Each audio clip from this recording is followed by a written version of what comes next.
In 1953, Leon O'Brien organised a Department of Post and Telegraphs committee to explore the whole subject of television. What that committee proposed was a very limited version of television. It was going to be a service that would be exclusively limited to Dublin, and it was mainly legitimated on the grounds that there was already, a signal coming in from Northern Ireland from the BBC, and that Ireland couldn't be seen to be lagging behind, basically, the north of Ireland. The suggestion was that the service would be a monopoly, a state-controlled monopoly, and given that it was going to be an expensive thing to run, it could be funded through a combination of advertising and a licence fee. Interestingly, however, O'Brien's committee did not suggest that it would be directly run by the state, but that it should be run by a government-appointed body, so by some kind of interim or intervening intermediate authority. By 1954, Erskine Childers had sort of come around a bit to the idea of television. However, he was unable to act upon the committee's recommendations because in 1954 there's an election which Fianna Fáil lose, and he's replaced by Michael Keyes, who is the coalition government which is in power between 1954 and 1957's minister. And Keyes is far less keen on the idea of setting up a TV station. That said, there were external pressures kind of mounting to do so all the time. The BBC signal from Belfast is growing stronger by 1955. The same year sees the arrival of ITV broadcast now spilling into the Republic of Ireland as well. In response to that, O'Brien and his committee submitted a further report to the government, basically in March 1956, and here they began to talk about the danger to the morals of Irish society emanating from broadcasts even from public service broadcasters like the BBC. Lest that be taken as evidence that Leon O'Brien himself was particularly kind of moralistic figure, I think it's more evidence of how strategic a thinker he was as a civil servant. He was trying to convince a generation of politicians who, by the late 1950s, were quite old, quite conservative, kind of theocratic, clerical in their thinking. So framing it this way as kind of supporting the creation of an Irish television station as a kind of a bulwark against the immoral material coming from outside Ireland was quite a clever, strategic way of presenting that argument. In March 1957, with Fianna Fáil back in power after another election, the government, at least the cabinet, privately made a decision that there was going to be a television service of some kind established as soon as was practicable. And the assumption at this point was that that service would be under public control, but to the extent that it was possible, it would be run at no cost, basically, to the central exchequer. But there's a certain amount of ambiguity and confusion in the state's attitude towards television at this point, because only a fortnight later, the Minister for Posts and Telegraphs, Neil Blaney, made a public statement in which he assumed that the new television service would be largely commercial in character, and that the capital and maintenance costs of maintaining and running that service would be met by a private group rather than a state-owned one. His assumption was that that company would be licensed by the state, and the conditions of that license would require it to contain some public service broadcasting content. In a bid to bring some kind of clarity to the situation, in 1958, the Minister for Finance, Sean McEntee, agreed to the establishment of a commission to look into the whole question of television. But its terms of reference are kind of interesting, and let me quote it. "No charge shall fall on the Exchequer, either on capital or on current account, and that effective control of television programmes must be exercisable by an Irish public authority to be established as a television authority." This is effectively an impossible task.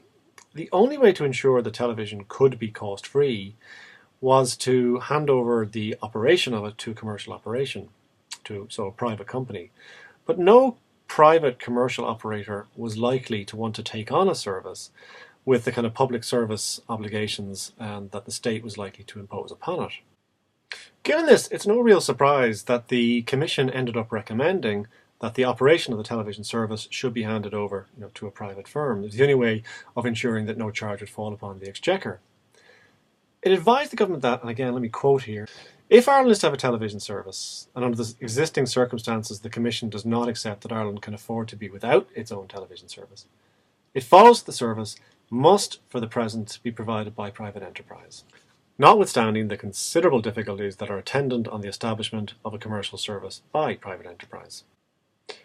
But at the same time, it envisaged that the Public Service Authority, referenced in the Terms of Reference, should be appointed by and should be answerable to the government, and it should have important programming functions. So there's a kind of impossible body being devised here, a commercial body which is nonetheless, allows the state basically to determine what kind of programming it's going to have in its schedules. For his part, Leon O'Brien was fairly horrified by the conclusions of the Television Commission, and he pointed out that a private program commercial contractor of the type that was envisaged by the Commission was going to be entirely driven by, or mainly at least driven by, commercial profit. And this, almost by definition, meant that it would be likely to ignore, if you like, broader national objectives, which included, for example, the long imposed obligation upon the Irish national broadcasters, or Irish national broadcaster, the radio broadcaster, to revive the Irish language. For his part, Sean Lemass, as the incoming Taoiseach replacing Eamon de Valera, was broadly in favour of the commercial approach on this private company. However, to I think Lemass's own surprise, at the very first cabinet meeting he presided over as Taoiseach, when the question of what should be done about television came up, the cabinet basically outvoted him, overruled him, and decided to reject the recommendation of the Television Commission and recommended instead that the television service should be run by a public statutory authority alone. So there should be no private commercial involvement in the running of the service.